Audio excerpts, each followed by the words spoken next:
Hello friend आप सभी को मेरे चैनल पे बहुत बहुत स्वागत है। तो फ्रेंड आज हम बात करेंगे insulin infusion, intravenous insulin infusion कैसे देना होता है, इसको कैसे बनाना होता है, उसके बारे में बात करेंगे। तो आज का वीडियो है, काफी छोटा वीडियो है, but it's very important for nursing staff and ICU technician जो कि क्रिटिकल केयर में काम कर रहे होते हैं, उनके लिए मैंने ये बनाया है। तो वीडियो को जरूर ध्यान से देखिएगा। और फ्रेंड वीडियो आगे बढ़ाने से पहले मैं हमेशा की तरह आपसे मैं रिक्वेस्ट करता हूं, कृपया चैनल को जरूर सब्सक्राइब करें और बेल आइकन को जरूर दबाइए।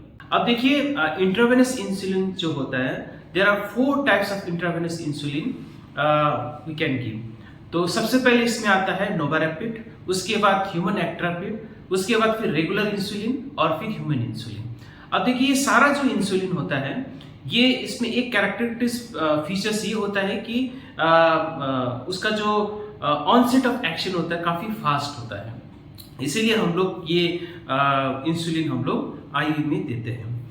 अब देखिए इंसुलिन एनालॉग बोल के एक टर्म होता है, जो कि हमारे शरीर में जो इंसुलिन होता है वो मॉलिक्यूलर स्ट्रक्चर या फिर जेनेटिक स्ट्रक्चर जो होता है वो थोड़ा सा अलग होता है एनालॉग इंसुलिन में। और एनालॉग इंसुलिन में ह्यूमन एक्ट्रापिड हो गया, उसके बाद नोवारेपिड हो गया। अब देखिए नोवारेपिड और ह्यूमन एक्ट्रापिड जो होता है वो ह्यूमन इंसुलिन के कंपेयर में ये और भी फास्ट एक्ट करता है। तो अब देखिए लॉन्ग एक्टिंग इंसुलिन जो होता है वो आपको कभी इन्फ्यूजन में नहीं देना होता है, जैसे लॉन्ग एक्टिंग हो गया, जैसे लैक्टस हो गया। तो अब बात करते हैं कि इसको प्रिपेयर कैसे करना होता है। देखिए सबसे convenient method for preparing the insulin is आपको ईच ml 1 यूनिट आपको इंसुलिन इस तरह से आपको बनाना होता है। जैसे मेरे पास ये एक 50 cc सीरिंज है, दिस इज मोर कन्वीनियंट। तो आपको 1 वाइल इंसुलिन लेना है जिसमें 40 यूनिट हो टोटल। तो 40 यूनिट इंसुलिन को आपको 40 cc NS में आपको डिजोल्व करना है। आप इसको 0.45% NS में भी आप डिजोल्व कर सकते हैं। तो डिजोल्व करके टोटल आपको 40 डाइल्यूशन करना है, so that each ml of this dilution contain 1 unit of insulin. अब देखिए ये जैसे बनाया है, बनाने के बाद और भी सबसे इंपॉर्टेंट चीज आपको करना है, आपको ये PMO लाइन लेना है। PMO लाइन मतलब ये low volume high pressure tubing होता है, जो कि हम लोग इन्फ्यूजन पंप में हम लोग यूज करते हैं। अब देखिए सबसे इंपॉर्टेंट आपको क्या करना है, आपको इसको हमेशा जैसे आप लेते हैं तो लेने के बाद before starting the infusion you have to flush this tubing completely. आपको पूरा देखिए ट्यूबिंग का जो maximum volume approximately around 3 to 4 ml होता है। तो आपको पूरा 4 ml या फिर 3 ml या पूरा ट्यूबिंग को ये जो इंसुलिन बनाया है आपने सिरिंज में, उससे आपको फ्लश करना है। Then only you have to start the insulin infusion. Otherwise दूसरा बात ये है कि जैसे आप इसमें इंसुलिन का इन्फ्यूजन आप स्टार्ट करते हैं, तो स्टार्ट करने के बाद इसके साथ आप कोई भी ड्रग आप दूसरा नहीं देना है आपको। अब देखिए यहाँ पे जो मैंने रेट लेवल किया है, तो यूजुअली क्या करते हैं हम लोग कि कोई भी जो टॉक्सिक ड्रग्स होता है या फिर वो ड्रग चलाते समय जिसमें हम लोग को काफी अटेंटिव होना पड़ता है, उसमें हम लोग रेट लेवल का मार्क हम लोग करते हैं, सो दैट कोई भी अगर देखे तो इसमें जरूर कोई मतलब ऐसा डेंजरस ड्रग जा रहा है जिसमें हमको ध्यान देना होता है। क्योंकि अगर इंसुलिन अगर आप बोलस में देते हैं, फास्ट में देते हैं, तो sudden there will be the sudden drop of the blood sugar, तो पेशेंट हाइपोग्लाइसीमिया में जा सकता है। अब जैसे आप ये सॉल्यूशन आप प्रिपेयर करते हैं, मैंने आपको पहले भी बोल दिया कि you have to take 40 unit of insulin and dissolve in 40 cc of NS, so that each ml equivalent to 1 unit of insulin dose।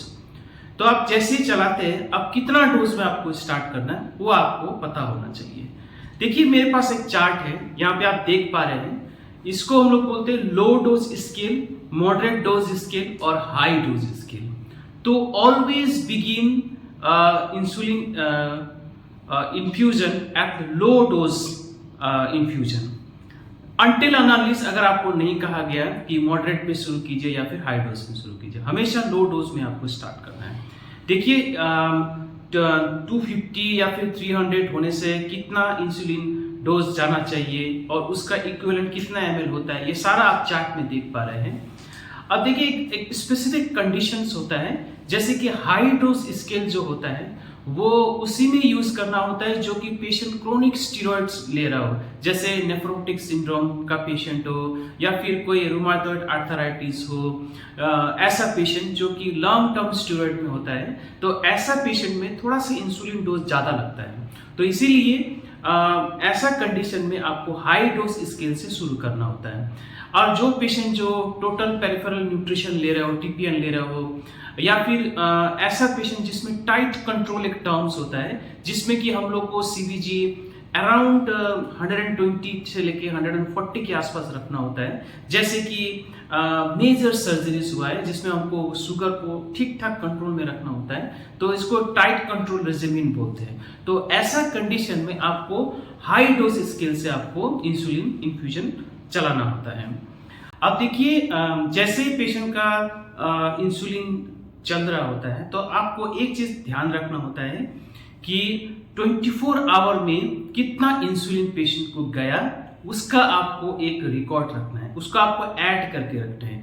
क्योंकि जैसे ही पेशेंट का इंसुलिन इन्फ्यूजन बंद होगा तो 24 आवर में कितना पेशेंट को इंसुलिन मिला उसको हम लोग फिक्स डोज में कन्वर्ट करके उसको हम लोग देने में ये मदद करता है। क्योंकि फिक्स डोज प्रोटोकॉल अलग होता है, इसमें हम लोग कभी कभी क्या करते हैं कि इनिशियल फिक्स डोज में हम लोग दिन में 3 बार देते हैं, तो 24 आवर में जितना इंसुलिन मिला उसी को हम लोग डिवाइड करके हम लोग दिन में 3 बार फिक्स डोज प्रोटोकॉल के हिसाब से देते हैं।